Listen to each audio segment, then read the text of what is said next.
अब हम उस बड़ी खबर का विश्लेषण करेंगे जिसमें दुनिया की सबसे बड़ी पार्टी ने निर्विवादित रूप से नया अध्यक्ष चुना है। हम बात कर रहे हैं भारतीय जनता पार्टी की। केंद्र और देश के 20 राज्यों में सत्तासीन बीजेपी के संगठन में आज से नवीन युग की शुरुआत हुई। अब हम बीजेपी के इसी नवीन युग का विश्लेषण करेंगे। नितिन नवीन आज बीजेपी के 12वें राष्ट्रीय अध्यक्ष बने। दिल्ली में बीजेपी के मुख्यालय में उन्होंने कार्यभार संभाला। कार्यभार संभालते ही पीएम मोदी ने नितिन नवीन को लड्डू खिलाया, गुलदस्ता भेंट किया। इस अवसर पर गृह मंत्री अमित शाह, रक्षा मंत्री राजनाथ सिंह, केंद्रीय मंत्री जेपी नड्डा और नितिन गडकरी भी मौजूद थे। पहले सुनिए नितिन नवीन के बीजेपी अध्यक्ष बनने पर पीएम ने क्या कहा। मैं भारतीय जनता पार्टी का कार्यकर्ता हूं, ये सबसे बड़ा गर्व है। और जब बात पार्टी के विषयों को आती है तब माननीय नितिन नवीन जी, मैं कार्यकर्ता हूं, वे मेरे बॉस हैं।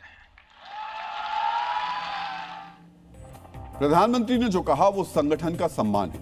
बीजेपी की इसी ताकत को और मजबूत करने की जिम्मेदारी अब नितिन नवीन के पास है। इस जिम्मेदारी के साथ नितिन नवीन के सामने दो प्रमुख चुनौतियां भी हैं।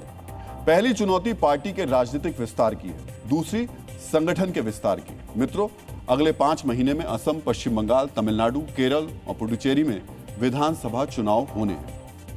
इन राज्यों में बीजेपी को राजनीतिक तौर पर मजबूत करना नितिन नवीन की पहली बड़ी राजनीतिक चुनौती है। इसके लिए उन्हें बीजेपी संगठन को मजबूत करना होगा। नितिन नवीन उस बीजेपी के बॉस हैं जो दुनिया की सबसे बड़ी पार्टी है। हाँ, दुनिया की सबसे बड़ी पार्टी। समझते हैं कि बीजेपी के नए अध्यक्ष के तौर पर नितिन नवीन को कितनी बड़ी पार्टी की जिम्मेदारी का नेतृत्व सौंपा गया है। बीजेपी के 14 करोड़ से ज्यादा सदस्य हैं। ये भारत की आबादी का 10% है। ये रूस, जापान और ब्रिटेन की आबादी से ज्यादा है। इसमें से 2 करोड़ सक्रिय सदस्य हैं। 2024-25 में बीजेपी की कुल आय 67,691 करोड़ रुपए थी।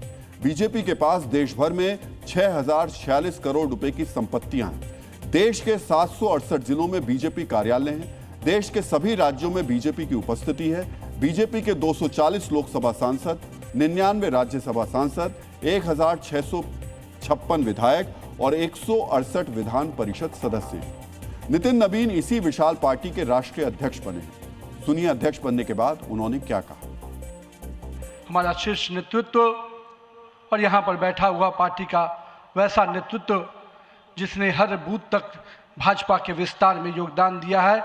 आपने मुझ जैसे सामान्य कार्यकर्ता को पार्टी का इस सर्वोच्च पद तक पहुँचाने का अवसर दिया है। मैं इसके लिए आप सभी को प्रणाम करता हूँ।